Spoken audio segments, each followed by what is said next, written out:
muchas veces en la iglesia en lo que tiene que ver con la piedad personal. Ayer vimos eso, que se trataba de una determinación personal, de una disciplina personal, de ejercitarse para la piedad personal, porque de esa manera también esto va a involucrar a la iglesia y va a hacer que no solo seamos una iglesia bíblica en conocimiento, sino una iglesia bíblica en la práctica, en la vivencia. ¿Dónde comienza esto? Yo quiero que vayamos, no va a ser este texto que vamos a desarrollar, pero que vayamos en primera instancia al capítulo 3 de Filipenses, porque a través de la vida del apóstol Pablo nosotros entendemos dónde comienza todo este cambio, esta transformación que lleva después al apóstol Pablo a apasionarse por Cristo y a entender que para él vivir era Cristo y el morir era ganancia, de tener esta filosofía de vida que en definitiva define lo que somos. Filipenses capítulo 3, versículo 4 en adelante.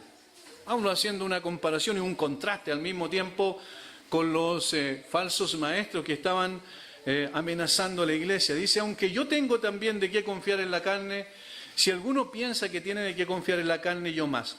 Circuncidado al 8º día, del linaje de Israel, de la tribu de Benjamín, hebreo de hebreos, en cuanto a la ley fariseo, en cuanto a celo perseguidor de la iglesia, en cuanto a la justicia que es en la ley, irreprensible. Este es mi currículum, dice Pablo, este era mi currículum. Desde el punto de vista ceremonial, religioso, del punto de vista intelectual, del punto de vista legal, en cuanto al sometimiento a la ley y en cuanto a su conducta, yo era irreprensible. Es decir, tenía todo y cumplía externamente, por supuesto, lo que era la ley. Internamente después se dio cuenta que no la cumplía. Pero este era mi currículum. Yo era una persona del linaje de Israel, era de la tribu real, tenía un pedigrí especial, ¿cierto? Venía de la tribu del primer rey de Israel. Pero luego él agrega algo muy importante en el versículo 7, y aquí produce el contraste, aquí se produce el cambio, la transformación. Pero, dice, cuántas cosas eran para mí ganancia, las he estimado como pérdida. Y esta es la clave. Por amor de Cristo. A los corintios les va a decir, porque el amor de Cristo nos constriñe, nos impulsa, nos motiva, nos lleva adelante. El amor de Cristo, en definitiva, lo que debe transformar nuestras vidas y llevarnos no solo a ser intelectuales de la teología, sino a ser personas que vivamos esa teología en nuestro corazón, en nuestro ser integralmente. El apóstol Pablo entonces va a decir, y ciertamente aún estimo todas las cosas como pérdida por la excelencia del conocimiento de Cristo Jesús, mi Señor, y otra vez, por amor del cual lo he perdido todo y lo tengo por estiércol para ganar a Cristo. Esa es mi pasión. Desde el momento en que Cristo llegó a su vida, camino a Damasco, su pasión única, su meta única era poder llevar el nombre de Cristo a todo lugar, pero para eso necesitaba disciplinarse a sí mismo, como le va a decir también a los corintios. Y ser hallado en él, dice, no teniendo mi propia justicia que es por la ley, sino la que es por la fe de Cristo, la justicia que es de Dios por la fe, a fin de conocerle y el poder de su resurrección y la participación de sus padecimientos, llegando a ser semejante a él en su muerte. Y luego utiliza esta metáfora de la carrera para decir que él se extiende adelante, prosigue a la meta con un solo propósito, llegar a ser conforme a la imagen de su Señor, a quien amaba con todo su ser. Las disciplinas espirituales tienen que ver con esto, con una reacción de parte de nosotros que hemos recibido la gracia de Dios en Cristo respecto a lo que Dios nos ha concedido. Es decir, cómo reaccionamos frente a eso. En definitiva, cuando nosotros conocemos a Cristo, cuando hemos recibido su amor, esto debe impulsarnos a buscarlo permanentemente en nuestra intimidad, a tener nuestra mirada puesta en las cosas de arriba, como vimos ayer, para poder examinar nuestra vida en función de la voluntad de Él, porque ahora lo amamos, como Él nos amó primero, nosotros le amamos y queremos ser semejantes a Cristo. Queremos imitarlo en sus pasos, queremos seguir sus pisadas, queremos andar como Él anduvo, aunque eso tenga un costo altísimo que tengamos que pagar. Cristo se entregó completamente. Vino, traspasó los cielos y vino a esta tierra, un mundo lleno de pecadores, lleno de personas despreciables como nosotros, que no teníamos ningún atractivo para poder llamar la atención de nuestro Dios. Sin embargo, siendo aún enemigos de Él, Él murió por nosotros. Siendo aún pecadores, Él murió por nosotros. Cuando vemos la cruz, entonces, ¿qué es lo que vemos? Al Dios hecho hombre, muriendo en nuestro lugar, satisfaciendo la justa ira del Padre, recibiéndola en sí mismo, para que nosotros pudiésemos tener salvación y vida eterna. Y ahora, ¿qué pasa con nuestro corazón? ¿Cómo nosotros avanzamos en este proceso de transformación, de santificación, hasta ser conformados a la imagen del Señor Jesucristo? Ayer vimos que teníamos que tener cuidado con el activismo religioso y pensar que el activismo religioso es sinónimo de piedad. Evidentemente no es así, necesariamente. Sino que la piedad interior personal debe llevarnos a servir al Señor, no solo en las cosas correctas y la forma correcta, sino con la motivación correcta. Todo parte del concepto que tengamos del amor de Dios en nosotros. Y el apóstol Pablo, cuando le escribe a Timoteo, en su última carta que él escribe, él dice al final algo que él le gustaba utilizar metáforas para poder ilustrar mejor lo que quería enseñar. Y él dice al final que ha peleado la buena batalla, que ha acabado la carrera y ha guardado la fe. La buena batalla. No era un soldado literal, pero sí era un soldado espiritual de Cristo. No era un atleta literal, pero era un atleta de Cristo, porque estaba en la carrera. Y en el capítulo 2, y en este va a ser nuestro texto en el día de hoy, capítulo 2, versículos 1 al 7, él menciona 4 ejemplos, de alguna manera, podemos decir, y 3 metáforas utiliza en particular para describir lo que debe ser nuestra vida con el Señor. Tú pues, hijo mío, le dice a Timoteo, esfuérzate en la gracia que es en Cristo Jesús. Lo que has oído de mí ante muchos testigos, esto encarga a hombres fieles que sean idóneos para enseñar también a otros. Tú pues, sufre penalidades como buen soldado de Jesucristo. Ninguno que milita se enreda en los negocios de la vida a fin de agradar a aquel que lo tomó por soldado. Y también el que lucha como atleta no es coronado, sino lucha legítimamente. El labrador, para participar de los frutos, debe trabajar primero. Considera lo que digo, y el Señor te dé entendimiento en todo. Estoy leyendo 2 de Timoteo, capítulo 2, versículos 1 al 7. Miren lo que el apóstol Pablo está diciendo. Yo quiero que tomemos primeramente el primer versículo y el último, porque de alguna manera el último es la conclusión. Y el primero es del que se desprende toda la enseñanza que hay entre medio. Versículo 1. Tú pues, hijo mío, esfuérzate en la gracia que es en Cristo Jesús. Y entonces le va a decir, ¿cómo tienes que esforzarte? ¿Como maestro? ¿Como soldado? ¿Como atleta? Y como labrador. Y luego, en el versículo 7 va a decir, considera lo que digo y el Señor te dé entendimiento en todo. Considera lo que digo. ¿Qué es lo que digo? Esto es lo que tienes que hacer. De esta manera tienes que esforzarte. Y en el primer versículo aparece una aparente contradicción. Tú pues, hijo mío, esfuérzate en la gracia que es en Cristo Jesús. ¿Cómo es? ¿Es gracia o esfuerzo humano? ¿Cómo me voy a esforzar en la gracia? No entiendo, Señor. O eres tú el que con tu gracia me lleva a hacer lo que tengo que hacer, o soy yo, es mi propio esfuerzo. Y la Biblia dice las dos cosas. ¿Por qué? Porque la gracia, como vimos ayer, es el sustento, es el que me conduce. La gracia es el ambiente que está alrededor mío y que me lleva precisamente a hacer la voluntad de Dios. Pero yo tengo que tomar las herramientas, los instrumentos de la gracia para poder hacer lo que Dios me manda que haga. De tal manera que hay una responsabilidad personal. Pero hay también el poder de Dios en mí para poder hacer lo que Dios me mandó a hacer. Y en este sentido, entonces el apóstol Pablo dice, una vez que tú entiendas lo que implica la gracia, Timoteo, y yo sé que Timoteo lo entendía, Pablo sabía eso, ¿cierto? Ahora entonces tú tienes que hacer esto, tienes que trabajar en esto. Y el versículo 2 no lo vamos a tomar porque voy a tomar las 3 metáforas que utiliza más adelante.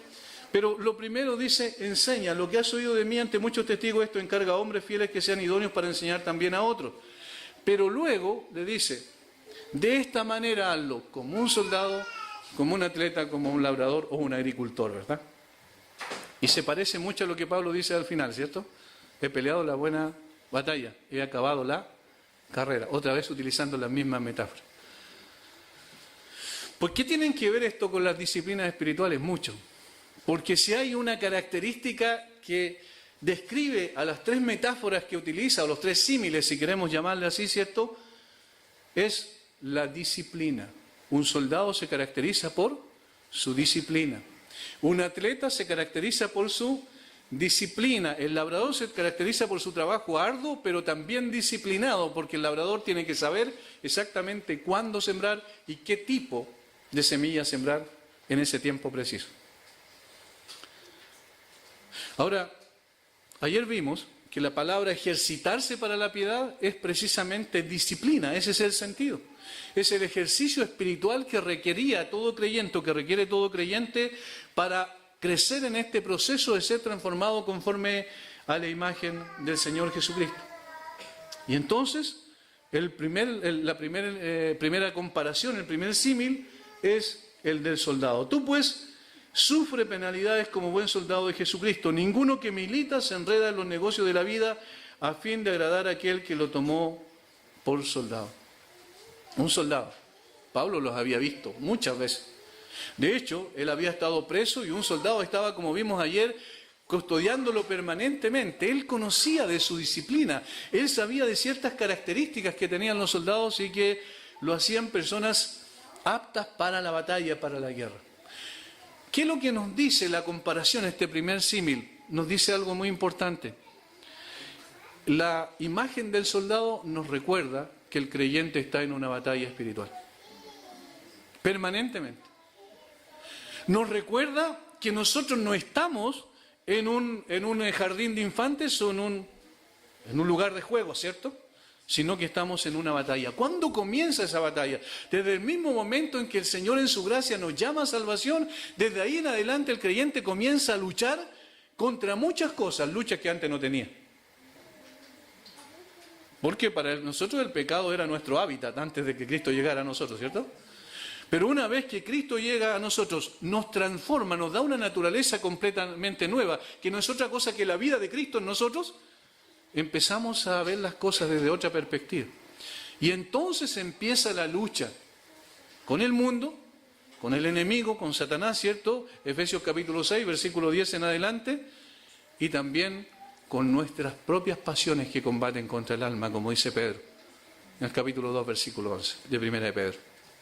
¿Entienden? Hay una relación necesariamente entre la imagen del soldado y el hecho que estamos luchando una batalla espiritual permanente, constante, que no podemos decir, vamos en un momento determinado, ya no hay lucha, estamos tranquilos, no hay problemas, y bajar la guardia, porque ese es el momento preciso donde vamos a sufrir derrota. ¿Cómo luchamos espiritualmente? Pablo le dice a los Corintios, en 2 Corintios capítulo 10, que las armas de nuestra milicia no son carnales, sino poderosas en Dios para la destrucción de fortaleza. ¿Y qué pasa con un soldado que no se prepara, que no se capacita, que no está concientizado en saber que tiene que adquirir ciertas capacidades, ciertas cualidades como soldado para luchar en la batalla adecuadamente y poder vencer? ¿Qué pasa con un soldado que se relaja? ¿Qué pasa con un soldado que se enreda en los negocios de la vida? ¿Qué pasa con un soldado que se desconcentra de su labor principal para la cual fue llamado o reclutado? Evidentemente va a sufrir derrota. ¿Qué necesita? Necesita disciplinarse para la piedad. Un soldado cristiano necesita disciplinarse para la piedad. Requiere todo el tiempo, en todo momento, estar concentrado en su razón de ser como tal. Él fue reclutado por Cristo y fue llamado a una guerra permanente, constante. Y quizás el enemigo más terrible que tiene es su propio yo. Son sus propios deseos, son sus propios anhelos, el querer imponerse, como cantábamos recién, ya no vive, ¿cierto? No pierdo mi vida, dijo el Señor Jesucristo, el que pierde su vida la ganará, por causa de mí la ganará, pero el que gana su vida la perderá. Es verdad como una contradicción, pero en realidad es una aparente contradicción, porque es precisamente lo que tenemos que hacer. Debemos luchar contra nosotros mismos porque es el enemigo más complejo. El mundo y Satanás es un enemigo externo que utilizan un elemento interno, ¿cierto? Que el pecado que está en nuestros miembros, como dice Pablo, pero hay un enemigo interno que es más complejo, que es el propio yo. ¿Cómo luchamos con eso? Evidentemente debemos luchar con las armas que el Señor nos entregó. Y dos de estas armas son las disciplinas espirituales más importantes que nosotros debemos usar, que es la oración y la palabra de Dios. O la palabra de Dios y la oración. Necesitamos entender que esas son las armas que destruyen la fortaleza del enemigo. Necesitamos entender que esas son las armas que también nos dan la victoria contra nuestro propio yo egoísta que quiere someternos. Si no usamos correctamente estas armas, hermanos, que son las disciplinas espirituales más importantes, de seguro no vamos a tener victoria, porque a pesar de que el Señor, la batalla, ya digamos, la guerra está ganada, podemos perder batallas en el proceso producto de no usar correctamente las armas que se nos ha entregado. Venía en el bus de camino de Villarrica hacia acá y había una película que dieron ambientada en la Segunda Guerra Mundial. Y a un muchacho, digamos, a todos los soldados le enseñaban a usar sus armas. Y uno de ellos no quiso tomar su arma. Y no quería, ¿cierto?, por convicciones religiosas. Era un adventista, ¿cierto? Por convicciones religiosas no quería usar su arma y no quería tampoco prepararse, capacitarse un día sábado, porque obviamente iba en contra de sus convicciones. ¿Qué es lo que ocurre con un soldado así? Está expuesto. Y además no solo está expuesto él, sino que expone a sus compañeros. ¿Qué es lo que necesita el soldado? Necesita él estar preparado y capacitado para usar correctamente las armas y al mismo tiempo necesita que sus compañeros estén en la misma condición para cuidarse las espaldas del uno con el otro. Nosotros como creyentes tenemos una relación vertical con Dios y tenemos una relación horizontal con nuestros hermanos. Al usar correctamente estas armas espirituales, estas disciplinas espirituales, nosotros estamos no solo guardando nuestra vida, sino también permitiendo que la vida de los demás hermanos en términos espirituales sea resguardada. Es decir, estamos contribuyendo no solo a nuestro crecimiento espiritual, sino que estamos contribuyendo al crecimiento espiritual también de los demás hermanos. ¿Cómo empieza? Empieza con una determinación personal de usar estas herramientas en forma adecuada. El apóstol Pablo una y otra vez utiliza la metáfora del soldado, porque entiende que de eso se trata la vida cristiana. Pero necesita ejercitarse una y otra vez en el uso correcto de estas armas que tiene delante de él. La segunda metáfora es el atleta. Y también el que lucha como atleta no es coronado, sino lucha legítimamente. También el que lucha como atleta, también como en el caso de la milicia, que fue un ejemplo, una metáfora que utilizó mucho, también la del atleta la utiliza en muchas ocasiones el apóstol Pablo. Y particularmente la utiliza en la carta a los Corintios, en la primera carta, capítulo 9, versículos 24 al 27. En el contexto donde dice que él renuncia a sus derechos como apóstol, ¿cierto?, para que no tenga problemas la comunicación, la propagación del Evangelio, él saca cualquier otra cosa, se despoja de sus derechos para poder predicar y proclamar la verdad. En el versículo 24 en adelante utiliza estas metáforas relacionadas con el atleta. ¿No sabéis que los que corren en el estadio todos a la verdad corren, pero uno solo se lleva el premio? Corred de tal manera que lo obtengáis. Todo aquel que lucha de todo se obtiene. Ellos a la verdad para recibir una corona corruptible, pero nosotros una incorruptible. Así que yo de esta manera corro, no como a la aventura, de esta manera peleo, no como quien golpea al aire, sino que golpeo mi cuerpo y lo pongo en servidumbre, no sea que habiendo sido heraldo para otros, yo mismo venga a ser eliminado. Noten la forma en que el apóstol Pablo habla. ¿No sabéis que los que corren en el estadio todos a la verdad corren, pero uno solo se lleva el premio? Corred de tal manera que lo obtengáis. Esto tiene que haber en tu mente, el premio al final de la carrera, la meta es tu razón de ser y de existir como creyente. El Señor te puso en la carrera, en la pista correcta, y el Señor te dio las herramientas para correr esa carrera y salir victorioso al final de ella. Todo aquel que lucha, y aquí esta es una de las características del atleta, de todo se abstiene. Y hermanos, esta es quizás la lucha más grande que nosotros tenemos. Como bien alguien dijo, nosotros queremos tener lo mejor de los dos mundos. De este reino pasajero y del reino eterno. Y nos aferramos tanto a las cosas de esta vida que nuestra mente y nuestro corazón están puestos en esto, al punto que el Señor tuvo que decir que hagamos tesoros en el cielo y no en la tierra. ¿Por qué dijo eso? Porque obviamente nuestra vista está puesta en las cosas de esta tierra. Dijo también el apóstol Pablo, si pues habéis resucitado con Cristo, buscad las cosas de arriba, donde está Cristo sentado a la diestra de Dios.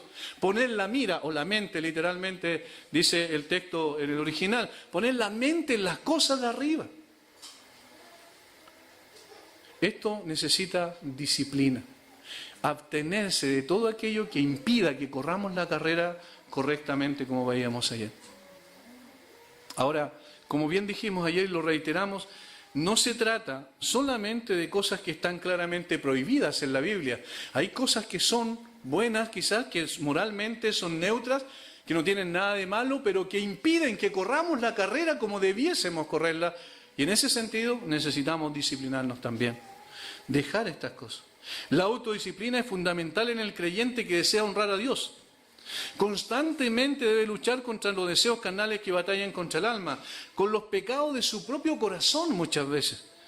Estos son los más complejos de enfrentar porque gratifican la carne y satisfacen el ego. Estos son los más difíciles de enfrentar. Sin embargo, si no están bajo sujeción, estas cosas pueden ser aquellas que nos descalifiquen de la carrera de la fe, no la pérdida de la salvación, porque obviamente Pablo no está usando la metáfora para referirse a la salvación, sino a su ministerio, a la entrega, a la misión que Dios le encomendó. Para lograr este objetivo de llegar adecuadamente al final, a la meta, es necesario usar las armas espirituales que el Señor ha puesto a nuestro alcance. Y tal como en el caso del soldado, también lo del atleta se disciplina a través, el atleta creyente, a través de la oración y la palabra de Dios. Y aquí me voy a referir en primer lugar a la oración. Ravenhill citaba al gran predicador Crisóstomo, quien dijo lo siguiente respecto a la oración. Y hermano, quizás todos esto nosotros lo sabemos, pero la pregunta si lo sabemos, ¿por qué no usamos esos medios como debiéramos, estos instrumentos? Él dijo lo siguiente, Crisóstomo: la potencia de la oración ha vencido la fuerza del fuego. La ira de leones ha calmado la anarquía, ha transformado la anarquía en paz, ha apagado guerras, aplacado elementos, echado fuera demonios, roto cadenas de muerte, abierto las puertas del cielo, quitado enfermedades, quitado fraudes, rescatado ciudades de la destrucción, detenido el curso del sol y apagado el progreso del rayo. La oración es una panoplia suficiente, tesoro, mina sin final, cielo que no oscurece las nubes, cielo no perturbado por la tormenta. Es la raíz, la fuente, la madre de 1000 bendiciones. Todo esto es la oración. Y mucho más, seguramente, ¿cierto? Ahora, el punto principal, si esta es una de las disciplinas más importantes, ¿estamos usándolos adecuadamente? ¿Estamos disciplinándonos para la piedad? ¿Pasando tiempo con este Señor que nos amó de una manera extraordinaria al punto que entregó su vida por nosotros en la cruz? Personalmente e íntimamente estamos preparando nuestro carácter espiritual a través de esa relación profunda con ese Dios. La oración es una de las disciplinas espirituales más descuidadas en la actualidad, lamentablemente. ¿Cuánto tiempo ora el creyente promedio cada día? Y no solo se trata de tiempo en extensión, sino de tiempo en calidad, ¿cierto? ¿Cómo es nuestra oración? No sé si les pasa, hermanos, pero a veces uno está orando y siente que hay una frialdad tremenda en su oración. Como que está repitiendo palabras nada más. Pero no hay una conexión con Dios. Nos sorprenderían la respuesta a esta pregunta: ¿cuánto tiempo pasas en oración con el Señor? Las reuniones de oración en las iglesias son las más descuidadas, ¿no es verdad? La oración privada es quizás más pobre que la congregacional. ¿Cómo podemos esperar avanzar hacia la meta si no estamos usando esta poderosa arma que el Señor nos dio? La oración es el reconocimiento de que no somos suficientes en nosotros mismos y que necesitamos desesperadamente al Señor. Cuando uno ve a los salmistas orar, porque estas son oraciones, ¿cierto?, que fueron creadas para ser cantadas, todas son oraciones. Estas oraciones tienen una particularidad. Todos los salmistas tienen una pasión tremenda por ese Dios al cual ellos se dirigen. No son simples palabras. No están orando porque les dolió un dedo, ¿cierto? No están orando porque tienen un problema menor, circunstancial, intrascendente. Están orando porque desean, necesitan tener esa comunión con Dios, porque necesitan la dirección de Dios, porque necesitan la guía de Dios, porque saben que no son suficientes en sí mismos. La oración no es una orden que damos a Dios, como por ahí dice la gente, ¿cierto? La oración no es que yo esté diciendo voy a cambiar las cosas a través de la oración. Yo oro al Señor esperando que el Señor, el que mueve todas las cosas, modifique conforme a su propósito, de acuerdo a su voluntad. Es un reconocimiento de que somos limitados, de que somos seres que somos débiles, que somos frágiles.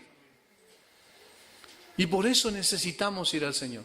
¿Saben qué es lo que le estamos diciendo al Señor cuando no oramos lo suficiente? Le estamos diciendo, Señor, yo puedo. Yo puedo sin ti. Cuando estamos orando, le estamos diciendo, Señor, yo no puedo sin ti. Te necesito. Dame la fuerza. Dame de tu gracia. Solo podemos avanzar si descansamos en Él y con el poder de su fuerza. Esfuérzate en la gracia. Dependemos desesperadamente de la gracia de Dios.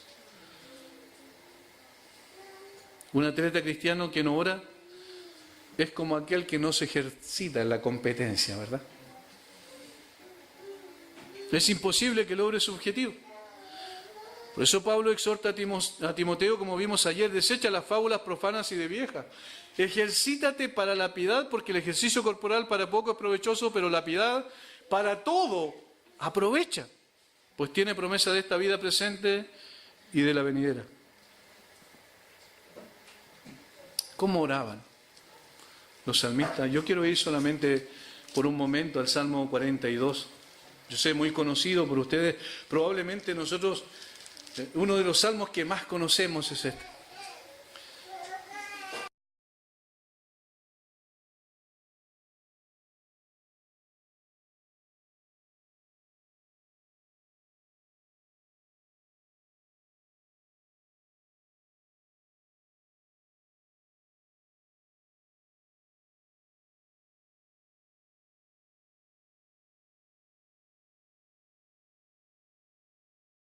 De las aguas. Así clama por ti, oh Dios, el alma mía. Mi alma tiene sed de Dios, del Dios vivo. ¿Cuándo vendré y me presentaré delante de Dios? Fíjense las expresiones del salmista. Una de las cosas que a mí me impacta es el hecho de que estos hombres tenían no más que 5 libros de la Biblia a disposición. Tenían el Pentateuco. Pero tenían un conocimiento tan profundo de Dios, un conocimiento no solo intelectual, sino relacional.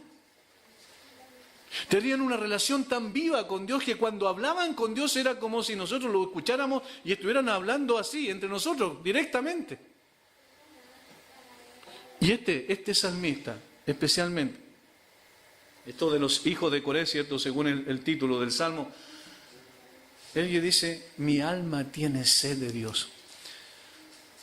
Hay 2 cosas que el Señor colocó como necesidades básicas en nosotros y que tienen que ver con esa sensación que sentimos cuando tenemos hambre y sed. ¿Saben? Si el Señor no hubiese puesto eso, nosotros nos moriríamos. ¿Por qué comemos? Porque se despierta el hambre.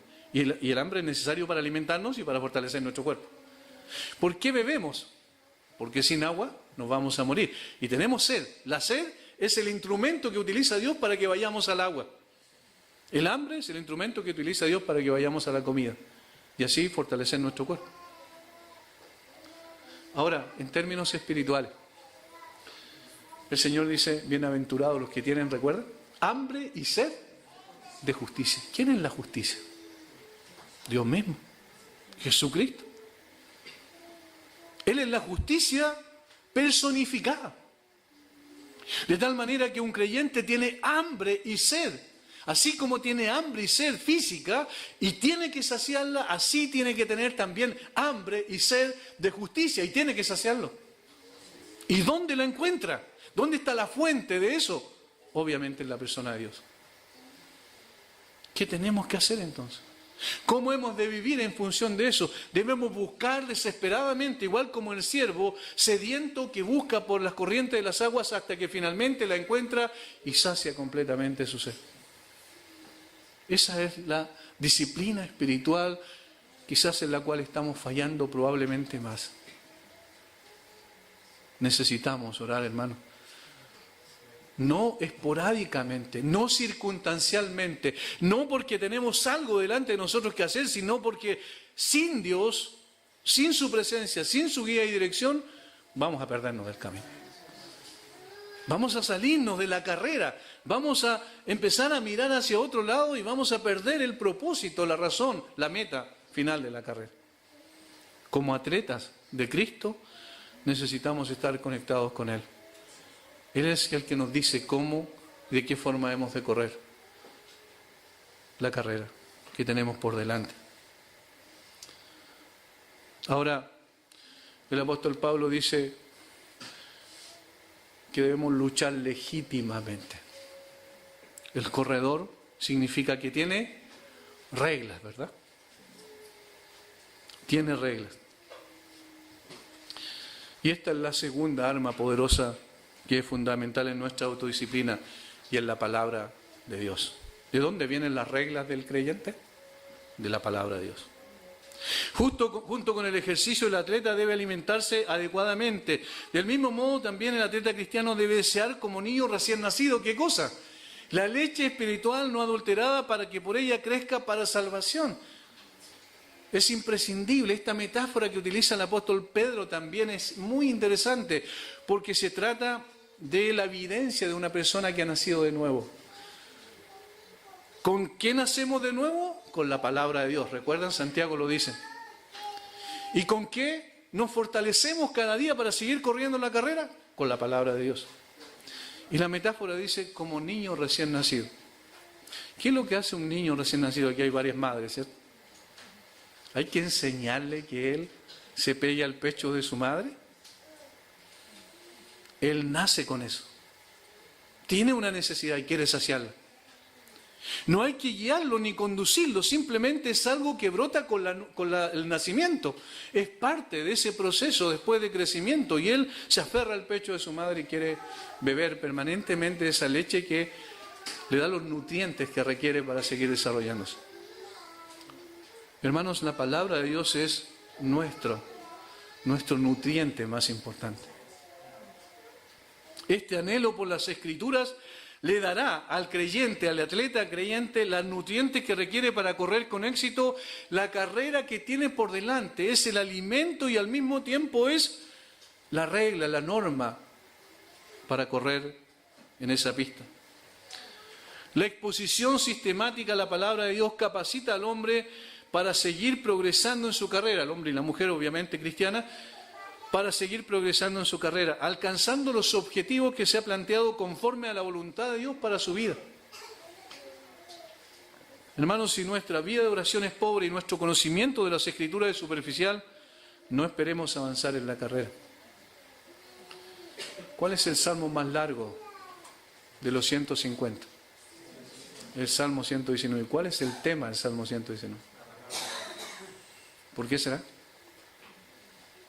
¿Por qué de los 150 salmos el Señor, el más largo, tiene un solo tema, que es la palabra de Dios? Porque esa es nuestra necesidad imperiosa. Pero no solo es nuestra necesidad en términos congregacionales, sino es nuestra necesidad personal, y a eso se refiere la disciplina espiritual. Necesitamos disciplinarnos a través de la lectura, a través de la meditación, a través de la reflexión de la palabra de Dios. Todos los días, permanentemente. La oración es uno de los flancos débiles de los creyentes en la actualidad, pero también lo es el conocimiento de la palabra de Dios. Y aquí quiero hacer hincapié en algo. No se trata del conocimiento por el conocimiento y para el conocimiento. Se trata de que la palabra de Dios no es un fin en sí mismo.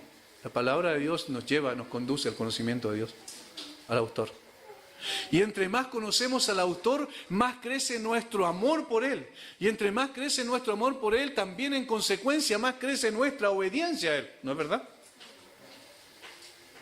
Porque vemos su amor en una dimensión tan grande, tan completa, tan plena, que empezamos a enamorarnos de Dios. Y ahí está, hermanos, lo que debemos hacer como creyentes. Nos enamoramos de Dios. No tenemos que buscar el conocimiento simplemente en nuestro intelecto, sin vida práctica, porque eso no es doctrina sana. La doctrina sana es la que integralmente nos transforma. Recordemos lo que dice el salmista. El Salmo 1, como muchos dicen, es como el que se desarrolla en los 149 salmos restantes. Bienaventurado el varón que no anduvo en consejo de malos, ni estuvo en camino de pecadores, ni en silla de escarnecedores se ha sentado, sino que en la ley de Jehová está su delicia. Miren lo que dice. Está su delicia y en su ley medita de día y de noche. Ahora, cuando entendemos que necesitamos la palabra, nosotros vamos allí no porque alguien nos enseñó eso, sino porque es nuestra necesidad, igual que el bebé que se aferra al pecho de su madre. Y esa es nuestra satisfacción, nuestra delicia. No vamos a cumplir un ritual, un ceremonial simplemente porque así se nos enseñó, sino que vamos porque entendemos que nuestro placer más grande debe ser las Escrituras, escuchar la voz de Dios. ¿Qué es lo que hace el soldado? ¿Con quién tiene que estar constantemente en comunicación? Con su comandante, para poder recibir la instrucción y saber cuál es el curso que debe tomar la batalla. El soldado cristiano tiene que hacer lo mismo. El atleta tiene que recordar permanentemente las instrucciones para correr en forma adecuada. Sino que en la ley de Jehová esto es su delicia. También lo dice en el Salmo 119, oh cuánto amo yo tu ley. Todo el día es ella mi meditación. ¿Podemos decir eso nosotros con el salmista? Podríamos decir, yo estoy absolutamente de acuerdo. Sí, lo decimos, ¿cierto? Y estamos de acuerdo. Pero ¿es nuestra pasión? Oh, cuánto amo yo tu ley. Y luego dice, todo el día sería mi meditación. ¿Cómo describe el Salmo 19 a la palabra en la síntesis del versículo 10? Que es como oro, y como mucho oro, o más que mucho oro afinado. Y dulce más que la miel que la que destila el panal. Dice dos cosas esenciales: que la palabra de Dios es un tesoro incomparable. Ni el metal más precioso en esta vida se compara con la palabra de Dios. Y en segundo lugar, dice que es un placer inagotable. Más que miel, que la mucha miel que destila del panal. Hermanos, si la palabra de Dios no llega a hacer eso en nuestro corazón, en nuestra vida, entonces no vamos a tener los nutrientes necesarios para correr con fuerza y determinación la carrera que tenemos por delante.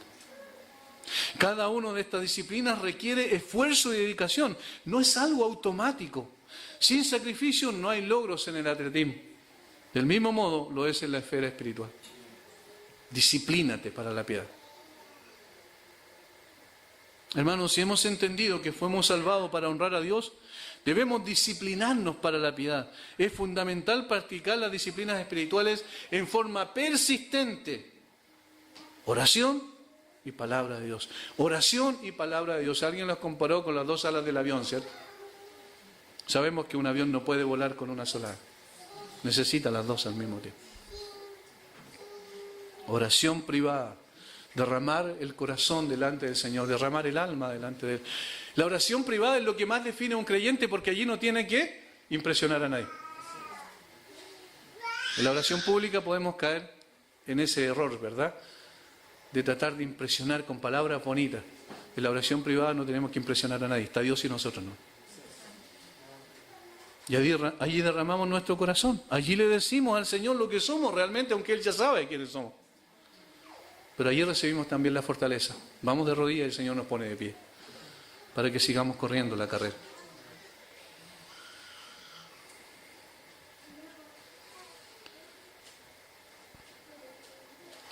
Luego tenemos la metáfora del labrador. ¿Qué es lo que hace el labrador según el mismo texto ahí? Para participar de los frutos debe trabajar primero. Es el esfuerzo encomiable. La palabra trabajar allí es muy fuerte porque significa esforzarse intensamente, sudar, esmerarse hasta el punto de quedar exhausto, si es necesario. Habla de trabajo duro, de fatiga, y eso es disciplina, ¿verdad? Hermanos, no pensemos que la práctica de las disciplinas espirituales no va a tener como consecuencia necesariamente el pagar un costo. Tenemos que pagar un costo. Tenemos que dejar ciertas cosas de lado para dedicarnos a lo más importante. El labrador debe trabajar duro para subsistir, puesto que su fuente de ingreso y su sustento depende de ello. Si no trabaja, si no siembra, si no trabaja duro en el campo, no va a producir. Y si no produce, no tiene sustento. En una economía agraria es fundamental el esmero y el esfuerzo de quien tiene a cargo la tierra para producir el fruto de su sustento. Cuando yo era chico, la mayor parte del trabajo se hacía a mano. Hoy hay una cantidad, ¿cierto?, de instrumentos que la tecnología ha creado, pero antes se hacía solamente a mano. Y era tan complejo el trabajo del labrador que él dependía de muchas circunstancias para que el fruto pudiese producirse. Porque él podía trabajar, podía esmerarse, podía preparar la tierra, podía abonar la tierra correctamente, sembrar la semilla en el tiempo justo, pero venía una lluvia poco antes de la cosecha y se acababa. Y tenía que esperar al otro año. Por eso también requiere paciencia. Requiere mucha paciencia. Debe trabajar primero, debe hacer todo lo posible, así también el labrador cristiano debe hacer todo lo posible, debe buscar al Señor en oración, debe escuchar su palabra persistentemente, debe tener comunión con otros hermanos y debe servir en la obra del Señor.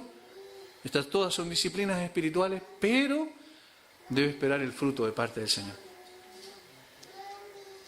Cuando habla el Señor de esa parábola, recuerdan donde dice que el hombre sembró, el agricultor sembró y luego se fue a acostar y luego se levantó y se acostó, dando a entender que pasaron muchos días. Y luego, dice, la semilla dio fruto de suyo propio, la tierra dio fruto de suyo propio. Y esa palabra de suyo propio en el griego es interesante porque es autómate, de ahí viene nuestra palabra, automáticamente. ¿Qué significa? Que él sembró, hizo todo lo que tenía que hacer y luego dejó que los frutos lo produjera la tierra. En términos espirituales, eso es lo que ocurre. Yo hago todo lo que tengo que hacer, pero dependo absolutamente de los frutos que el Señor produzca. No es que yo a través de algo que haga voy a recibir la aceptación del Señor porque ya fui acepto en el amado, ¿verdad? Es sus méritos son los que me llevaron a ser aceptos como hijo de Dios. Pero yo siembro a través de la práctica de las disciplinas espirituales. Y el Señor va a producir el fruto. ¿Cuál va a ser el fruto? Un carácter conforme a la imagen de su Hijo. Y entre más nos parecemos al Señor Jesucristo, más cerca estamos, ¿cierto?, de cumplir el propósito, el objetivo. Prosigo a la meta, dice Pablo, yo corro como un atleta, me extiendo a lo que queda adelante, olvidando ciertamente lo que queda atrás. En mi esfuerzo mayor está dado en función de la meta, yo quiero llegar allá. Y la meta es ser semejante al Señor Jesucristo. No hay otra meta más grande en el corazón del creyente. ¿Y saben lo hermoso de esto? Es que tenemos una promesa y esa promesa es una certeza de que un día seremos semejantes a Él. Cuando le veremos tal como Él es. Obviamente no se consigue de este lado de la eternidad, pero sí se conseguirá en la presencia misma de Dios. Mientras tanto, tenemos que sembrar esfuerzo, sacrificio, hasta quedar exhaustos si es necesario, y luego vamos a recibir los frutos. El creyente debe luchar cada día como un soldado, el creyente debe correr cada día como un atleta y el creyente debe sembrar cada día como un agricultor. De esta forma se esfuerza en la gracia que es en Cristo Jesús, Señor nuestro. Debe regar lo que sembró con oración, la preciosa semilla de la palabra de Dios que le ha sido implantada, y aprovechar también en su servicio al Señor cada momento para sembrar en los corazones dispuestos la semilla gloriosa de la palabra de Dios.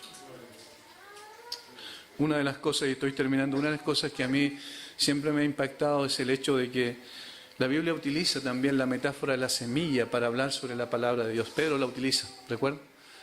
Que fuimos renacidos no de simiente corruptible, sino de incorruptible por la palabra de Dios que permanece para siempre.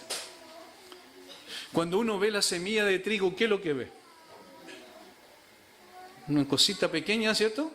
Insignificante. Y si uno no la conociera, nunca pensaría que esa semilla tiene vida inherente en sí misma. ¿Por qué? Porque basta que se coloque bajo la tierra en el tiempo apropiado y luego brota una planta de ahí. Y eso está mostrando, esa semilla siempre tuvo vida, pero en un momento dado produjo el fruto. Yo estuve en Vallenar, en el desierto, en la parte sur del desierto de Atacama, durante casi 3 años, 2 años y medio para ser exacto, y allí se producía un fenómeno extraordinario, hasta el día de hoy se produce, que es el desierto florido. ¿Saben que es impactante cuando uno está lleno de flores por todos lados, al medio del desierto, y uno ve flores preciosas con colores extraordinarios y el aroma muy potente de la flor allí, y al mismo tiempo ve el suelo donde esa flor crece? El suelo está todo quebrajado porque es todo seco. Y uno dice, ¿cómo puede ser? ¿Saben ustedes que si pasan 4 años y no cae lluvia, no pasa nada? Pero cae lluvia suficiente y la planta brota. ¿Cómo esto? Tiene vida en sí mismo. Y saben, hermanos, la palabra de Dios tiene esa cualidad, tiene vida en sí mismo. Los pastores sabemos que hay una sola cosa de lo que dependemos, es del poder de la palabra para cambiar la vida de la gente. No de nuestra metodología, no es de nuestra capacidad. Hay una sola cosa también que es suficiente para transformarnos a nosotros en la imagen de Cristo, y es la palabra de Dios. Yo lo expreso de esta manera. La palabra de Dios es el cincel del Espíritu Santo para ir moldeando en nosotros la imagen del Señor Jesucristo. Nos exponemos a ella, luchamos con ella porque es un arma poderosa para la destrucción de fortaleza del enemigo. Y además nos nutre suficientemente para poder luchar y correr la carrera que tenemos por delante. Hermanos, la disciplina espiritual y la forma en que nosotros la apliquemos va a depender de nuestro amor por aquel que nos amó primero. Y entonces en esa misma medida nuestra vida va a ser transformada a la imagen de nuestro glorioso y bendito Señor Jesucristo. Vamos a orar.